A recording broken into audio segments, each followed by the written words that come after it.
هذا القرآن يوحدنا لطريق الخير يوجهنا. From a little village up in the mountains, Bumilangit, outside of the Indonesian town or city of Yogyakarta. And we greet you with Assalamu alaikum wa rahmatullahi wa barakatuh, wherever you are in the world, as we seek to address you tonight on the subject of relations between the Shia and the Sunni. We know, in consequence of our study of Islamic eschatology or Ilm Akhiru Zaman, we know that Dajjal has a master plan at work, and he's pursuing that master plan of trying to foment and to ignite Shia-Sunni civil war in the world of Islam. Such a civil war has not as yet occurred. They tried it. When Saddam Hussein launched his aggressive attack on Iran, pure aggression, on behalf of the Zionists, because Saddam Hussein was their blue-eyed boy. The war with Iran, which lasted for 8 years, did not succeed in igniting Sunni-Shia civil war in the house of Islam. No, it did not. Allah did not allow it to happen. And then they launched yet another attack in the armed insurrection in Syria, hoping that that armed insurrection in Syria would ignite Sunni-Shia civil war. It has been now 3 years since they launched that armed insurrection in Syria, and they have not as yet succeeded. And now it seems as though the last card that they have to play is a card called ISIS. This bogus jihad being launched in northern Iraq and northern Syria by these people who say they're going to reclaim the Khilafah or the Caliphate. Doing it, of course, with Zionist money, doing it with Zionist weapons, doing it with Zionist training, and of course, Turkey is a member state of NATO, and all of us know that NATO is the military arm of the Judeo-Christian Zionist alliance. Will they succeed with ISIS in igniting Sunni-Shia civil war in the world of Islam? I do not know, but I have a duty to do all that I can possibly do to ensure that it does not happen. One of the things that can be done is to bring some theoretical analysis to the Shia-Sunni divide in Islam, to try to bring some clarity of thought to the subject, and in the process to try to build a bridge between the Sunni and the Shia, to establish a common front, to establish Shia-Sunni solidarity in facing a common enemy, those who want to eventually rule the world from Jerusalem by the hook or by the crook, but it's always by the crook. How do we bridge the divide between the Shia and the Sunni? All that we want to do in this presentation is to deliver a warning, the mother of all warnings, to the Sunni, who are now beating their drums and blasting their trumpets, declaring that the Shia are kuffar. Those Sunni who are dancing to every tune that Dajjal plays should listen to this warning. And it is delivered as part of a theoretical presentation with no boxing gloves on my hands. No. How does a community become kuffar when they say of themselves that they are Muslim? There is a process. And those who dance to Dajjal's tunes should know what is the process. The process is that a scholar, not a schoolboy, a scholar of a sufficient rank and standing in the world of Islamic scholarship must deliver a fatwa or a legal opinion. And that legal opinion is delivered with all the arguments which support the position, declaring that a particular group of people are no longer Muslims, they are kuffar. This fatwa of kufr has to be established, has to be pronounced. It has to be reduced to writing and circulated amongst the scholars. When that is done, then the next part of the process is to achieve ijma' or consensus. Consensus, first of all, amongst those who are qualified to offer an opinion on the subject. People of knowledge, not schoolboys. We have never had ijma' in this ummah that the Shia are kuffar. We have had ijma' that the Qadianis, the supporters and followers of Mirza Ghulam Ahmad, the false messiah, they are kuffar. There is ijma' on that. But there has never been ijma' that the Shia are kuffar. Where has reason gone? Where has logic gone? Where has elementary common sense gone? If such a fatwa had been delivered, and if there had been ijma' of the ummah that the Shia are no longer Muslims, they are kuffar, then how do you explain that the Shia have never been stopped from performing the Hajj? There have never been demonstrations arguing that the Shia should not be allowed to perform the Hajj. Up to this miserable day, up to this day, miserable because of the drum beating of these people who are saying that the Shia are kuffar. If you say of a Muslim that he is kafir, and he is not kafir, you become kafir, said the Prophet ﷺ. You become a kafir. So I want to deliver the mother of all warnings to those Sunnis who are beating the drums of war against the Shia, to those Sunnis who are dancing to Dajjal's tunes. Why? Because Dajjal wants to ignite Sunni-Shia civil war in the world of Islam at this time, but they cannot understand that. They have eyes and yet cannot see. They have ears and yet cannot hear. They have hearts and yet do not understand. Allah says of such people, "Ulaika kal an'am," they are just like cattle. They're just like cattle. Bal hum adal, rather they are more misguided than cattle. My words are strong. My words are bitter. Yes, I know, but I have to speak like this because the house of Islam is threatened now with civil war. And so I say to them, come on and deliver the fatwa. Get a scholar of some eminence to deliver the fatwa. Let us see the fatwa. Bring it forward. And then let us see whether you can get ijma' al-ummah on that bogus fatwa. Bogus because it's a long time now since the Shias have been here. It's more than 1,000 years now. You had a long time to give that fatwa.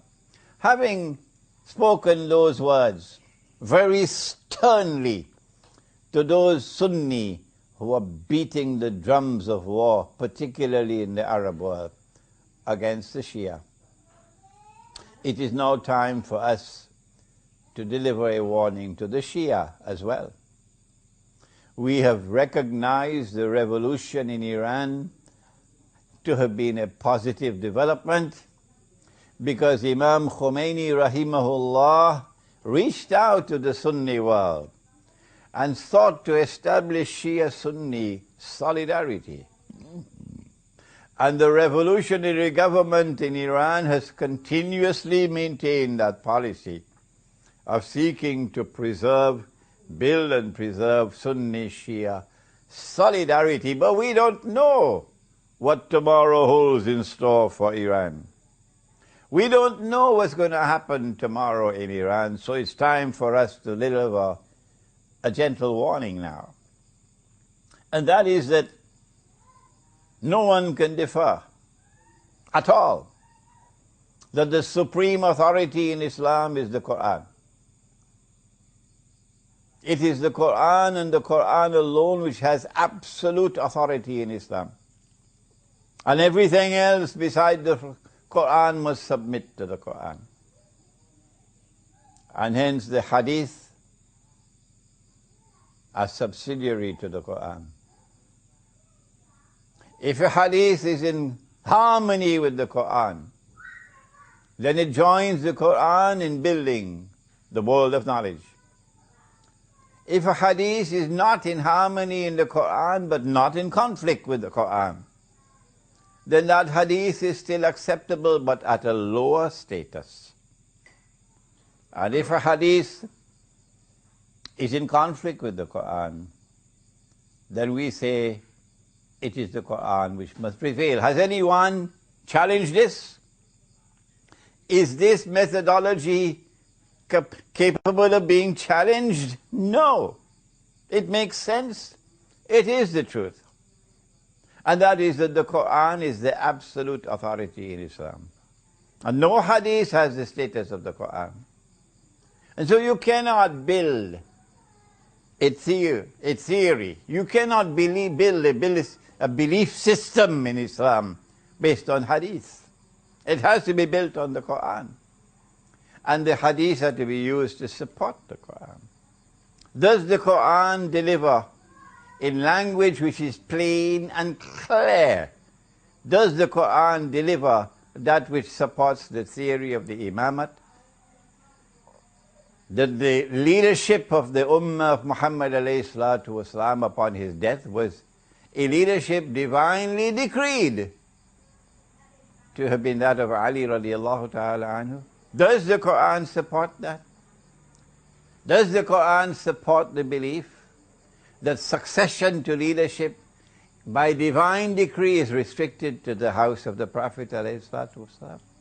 Does the Quran support that in language which is plain and clear? You cannot interpret the Quran to build a belief system. No. The Quran has ayat which are muhkamat and ayat which are mutashabihat. But the Quran declares about the ayat muhkamat that they are ummul kitab. So belief systems have to come out of ummul kitab, from the muhkamat, not from the mutashabihat. So you do not interpret a verse of the Quran to come and convince me that the Quran has appointed to Ali radiallahu ta'ala anhu as the successor of the Prophet alayhi salatu wasalam. No. If you cannot use the Quran to demonstrate plainly and clearly the theory of the imamat, that the leadership of the Ummah alayhi salatu wasalam is divinely decreed to be from Ali radiallahu ta'ala anhu and restricted to the house of the Prophet alayhi salatu wasalam, then you are on shaky foundations. You do not divide yourself from the Sunni over this issue. No. The Quran must unite us, not divide us. And do not use the hadith to create a new sect. And so we urge you never, never, never to say of Abu Bakr Siddiq or Umar Farooq or Uthman Ghani radiallahu ta'ala anhum that they were usurpers. You have no authority to speak such language from the Quran. If we are able to agree on these two issues, that a fatwa of kufr has to achieve ijma' before a people can be recognized to be kuffar, and that has never happened in the case of the Shia. And if we can agree on this second point, that the Quran is the only absolute authority in Islam, the only one, and that the hadiths are there to support the Quran and to submit to the Quran and to be subservient to the Quran, they do not have equal status with the Quran. And if we can further recognize that the Quran does not provide a foundation for this theory of the imamat, then we know that it is possible for us to build a bridge between the Shia and the Sunni, a bridge with integrity in it, that the Shia and the Sunni can both hold fast to the Quran, and the Quran can unite us, and the enemies can grind their teeth in frustration.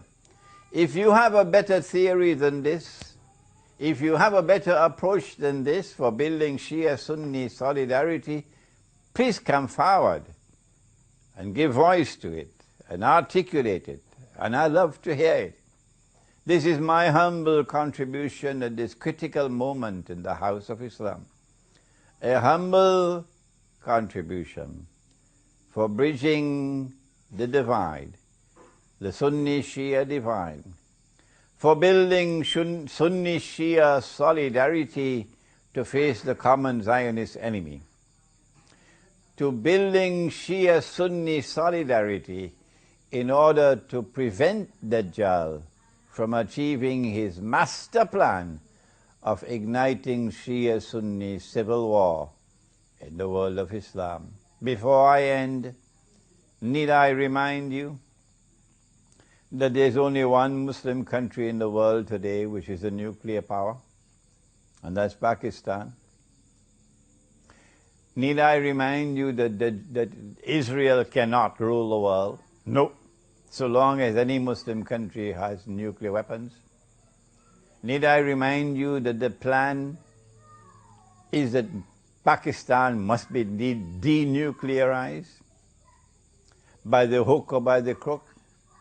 If they do not want to wage a nuclear war with Pakistan, then how will they succeed? The answer is they've got to attack from Pakistan from inside and get Pakistan to break up from civil war.